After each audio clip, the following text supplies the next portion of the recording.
Welcome to this small review of a fascinating game, first game of a kind at its time, when I got in touch with it, when I got known to it. The boxes that I'm showing here are German editions that in advance, most of them, some of them are English and some of them have not even been published in German at all.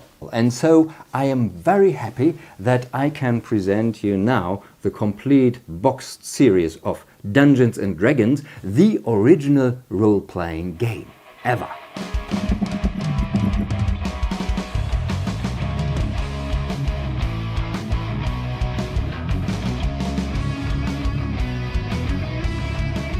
But dungeons are not everything. Soon players wanted to go out and explore in the wild.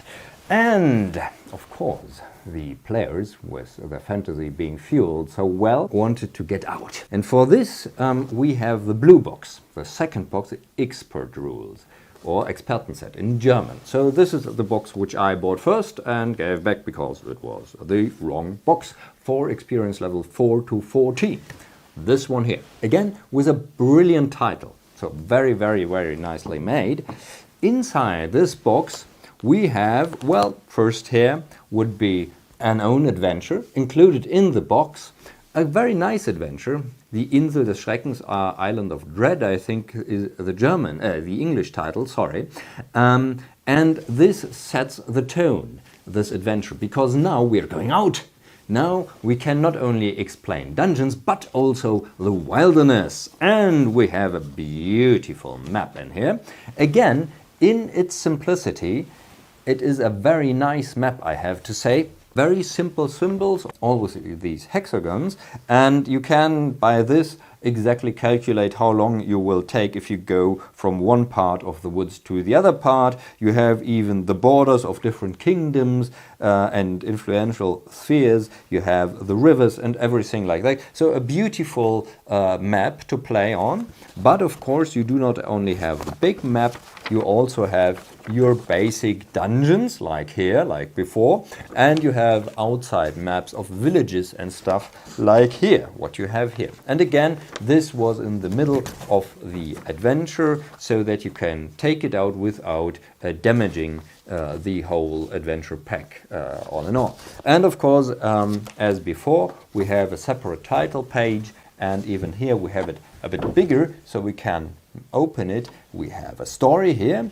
and we have again more maps of dungeons on the other side, and the empty map of the island. And that was quite interesting and intriguing as well, because as said, computer games were not that common at the time, and to have a game where you do not know where you're actually going, where you can't see the board of the board game, sort of, that was new, that you had to draw your own way, and that you had to draw, okay, we're continuing to the mountains, and now we have woods, we have to draw in woods, for example. There is a castle, so we have to put in the symbol for a castle. Do we want to go there? Yes, no, if yes, probably dungeon adventure awaits you. And these outside adventures have also been a different cup of tea compared to the basic adventures, because there you will take a much longer time, more sessions probably, to play through the whole adventure, since this is a combination of dungeons and outside games.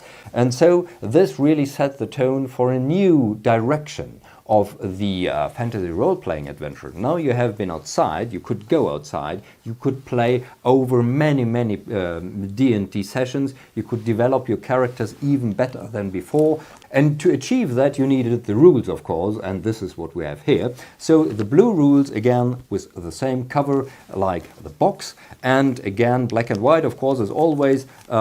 Just on the beginning we have the blueprint here with a very nice drawing, again, highest quality graphics, absolutely fantastic, and you even have rules in here for seafaring, for example, for traveling by ship, for traveling by horse, how long it will take, how you have to go and to travel when you move on a hexagonal map.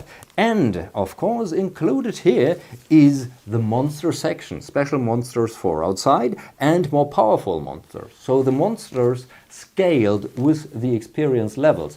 The later the box is, the more difficult the monsters will become and more powerful they will become. So it really scales with the experience levels. So it's recommended not to start with the expert rules. If you have a first level character, might be dead quite soon. Yet of course today you would start probably outside and play your adventure outside and sometimes inside, and would have more continuity than at the beginning where you just had your dungeon 1, dungeon 2, dungeon 3. So this was the base sort of for outside adventures. And as you can see, no dice in this box and only one rule book. But for having only one book with, okay, a player section, that would be the light gray one, and the dark gray one would be the Dungeon Master section. You have this very, very good, well-made, interesting and complex adventure to play. So also a very interesting approach.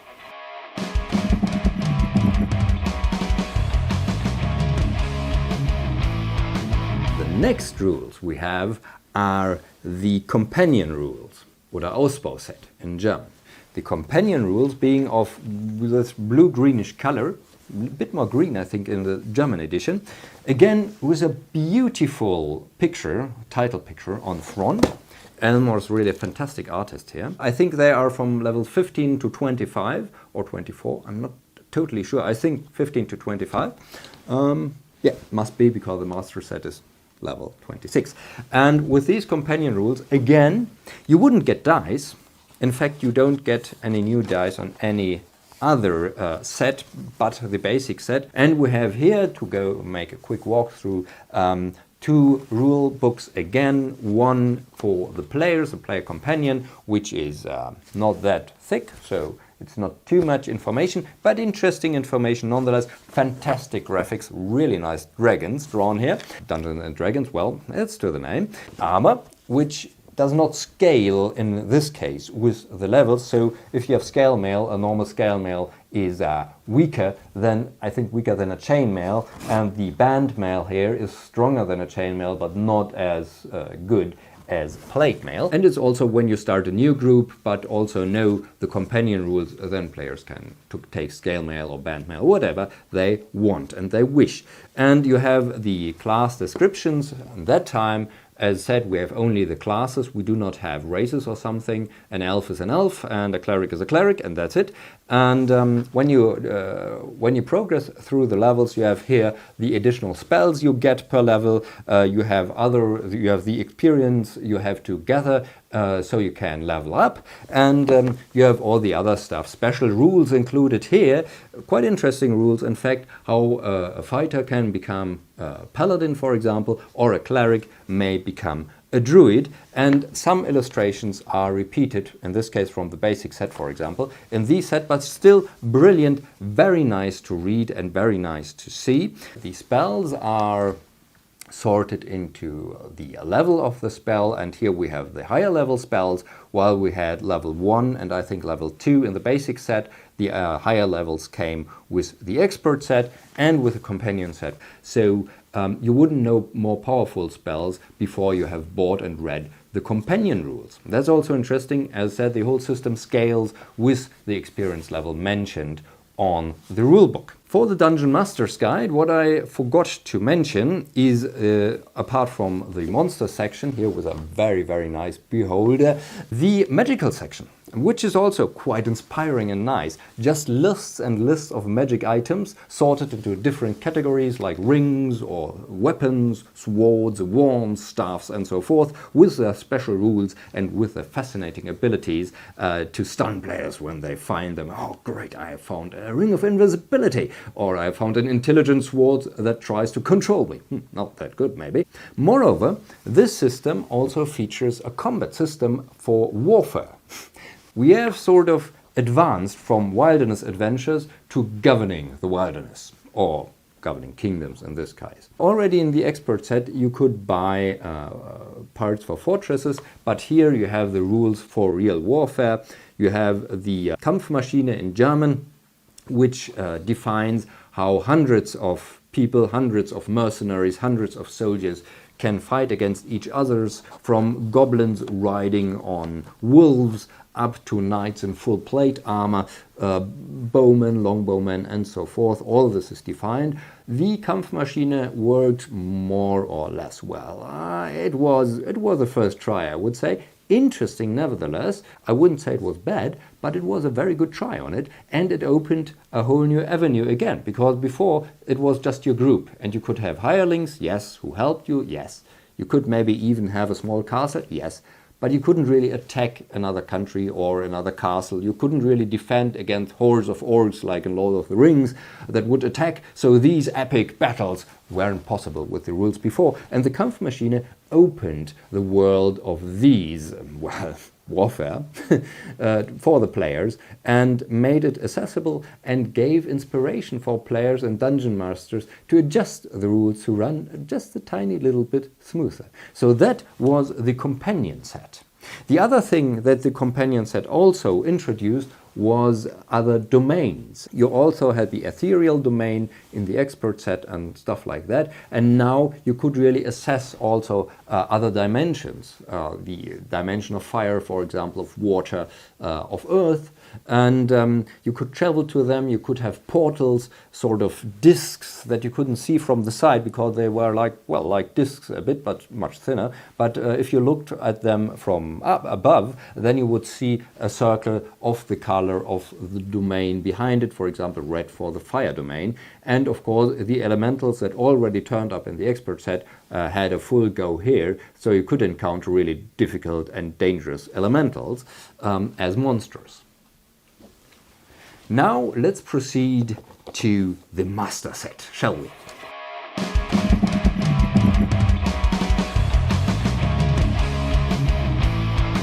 The final set that has been available in Germany is the Master Set. The Master Set here, as its name suggests, is the last set and the last level that characters could reach before they, well, get to something very special. We can soon. The Master Set for the experience levels 26 to 36. Here again the original, here from 12 years or older, interestingly, while the others were from ages 10 and up. The Master Set also consists of two rulebooks, as we already know. The first rulebook for the players, beautiful illustration, black set, so says, okay, we are really good. And what we have in here for the player's handbook is about the same as with companion set, just for the higher levels. You have 9th level spells. One special thing though, they introduced polearms, different kinds of polearms with special effects, and they introduced already in here special effects for weapons, which was quite interesting when you played with this. So this was the weapon table with all the special effects that weapons could have, all little symbols and so forth. So you could really go into detail if you would like to, if you like weapons. Then you could go into detail and look which weapon would be sort of best. And something that was missing in the companion set, while it has the War Machine rules, that was the name, the Kampfmaschine, we also have here the gear to do a proper attack on a castle. So we have rams and everything else, and some rules for this, just short, bit crude rules. You had the prices and the parts for castles if you want to build a very detailed castle, how much it would cost, how much it would cost, but most of all also how big it was and how sturdy it was, how well it could hold against an attack, how much hit points it had. As for the Dungeon Master's Handbook, we also have all the basic stuff, but a bit more. We have a bit more on how you can change monsters, adapt monsters to your player group, adapt your adventures accordingly. And something completely new came in here again, and that was Immortals. And Immortals seemed to be here an interesting addition. You could encounter Immortals, but even better for the player that had reached the final level, 36, you couldn't get higher than level 36 in D&D, they also had the possibility to become Immortals themselves. Quite a journey. They had to decide for which area of immortality they want to apply, sort of. There was time, thought, 5 was chaos in any case. So 4 different, like time and matter and thought. And when you became immortal finally, then the game ended. So it was sort of, okay, the player is away now and is sort of in heaven, have fun, make a new player and then make a new character, and then we can continue. We'll come back to that soon. The other thing here is dragons. They have more detailed rules for dragons, both for dragon attacks and for different kinds of dragons. Before we had the standard colors, the white dragon are the weakest, black dragon, the green and blue dragon, the red and the golden dragon. I think I got all of them. And right here we have also the crystal dragon, or the onyx, or a jade or sapphire dragon, the brown dragon, and even more. And these dragons were more powerful, and some of them already were immortal, like the great dragon, the master of all dragons, a real beast with 40 hit dice and an armor class of -12, and that was a lot at these times, so impossible to kill, or nearly impossible to kill, you could say, in a certain way. Also very powerful monsters, partly from other dimensions, partly from your own world.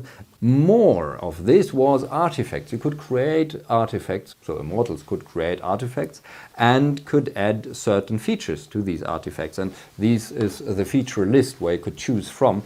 I always found them a bit tiring because they were so powerful artifacts, but their drawbacks were higher than the bonuses, and in the end your basic magic that you could find in dungeons or through adventures was often more powerful than the Immortals artifact. So here, for Germany, for German players, the journey ended. This was the final set.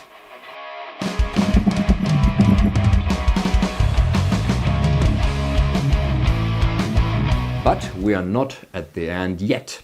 For English-speaking players and for those who were lucky enough to get their hands on a copy, we have this last set. It never has made it to Germany, so this is really something, an antique you could say.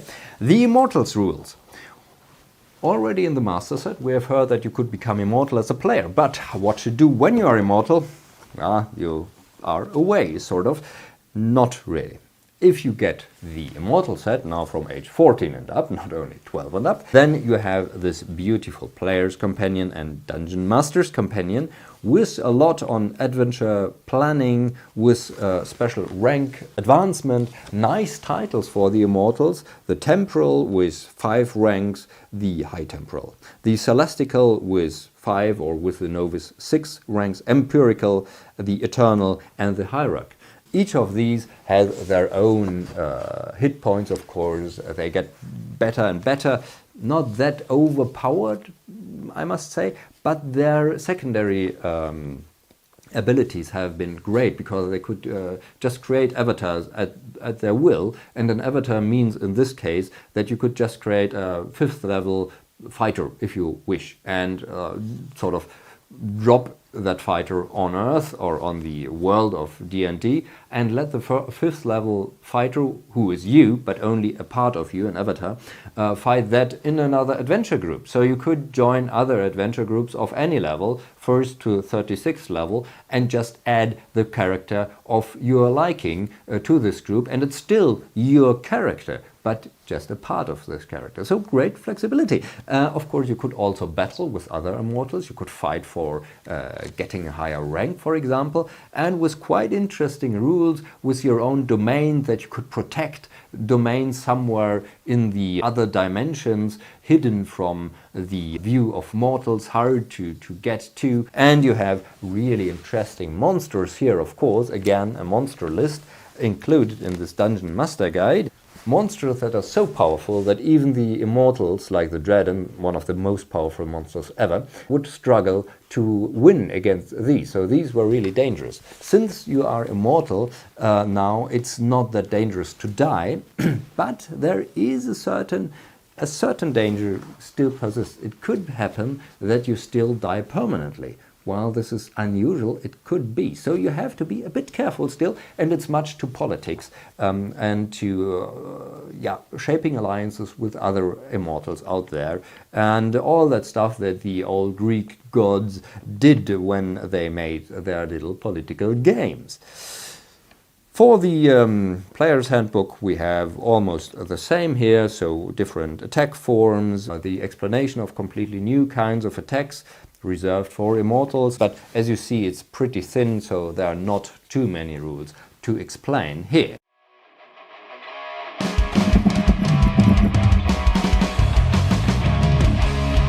So I've spoken about the adventure modules already, but an interesting point is also the different realms that have been created on top of the normal adventures. So for example, this beautiful vampire setting offers you adventures in a not completely, but in a new world based on the D&D, or in this case on the advanced Dungeons and Dragons rules. Very nicely made as well here, and you can see that the art aspect increases even in the advanced Dungeons and Dragons time, so pretty early, and you have red and black as colors for printing. And these settings were very popular. You have quite a lot with Dragonlance, for example, and many others.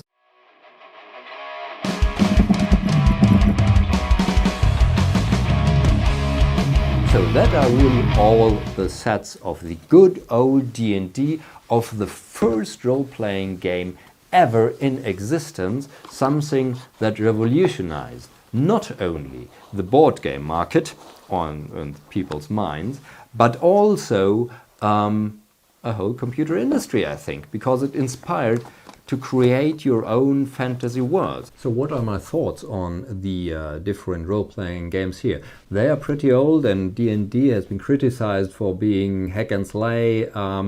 When you are level 2, you have no chance against a level 10 character, for example, much too strong. 1000 level 1 orcs have no chance against a level 20 fighter because they can't hit him, or almost can't hit him. Well, almost true.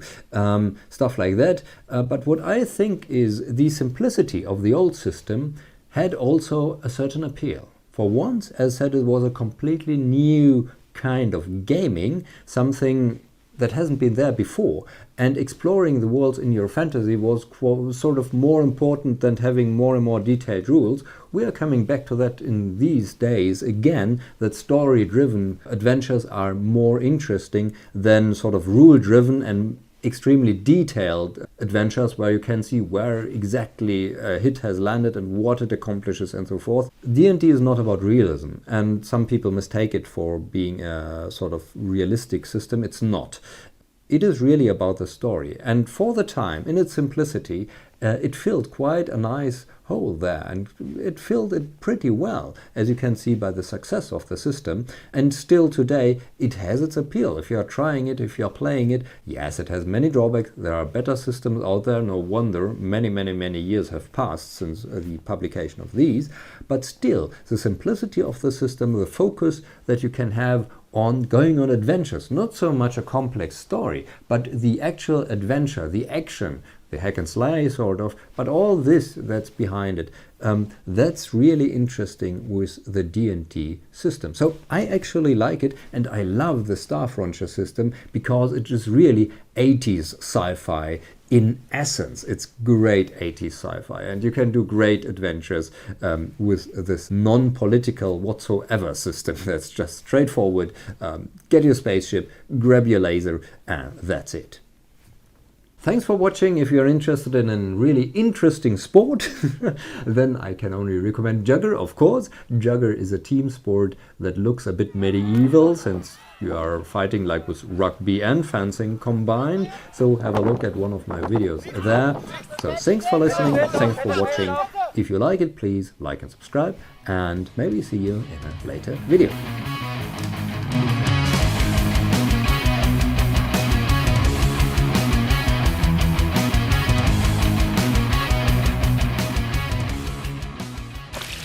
Woo!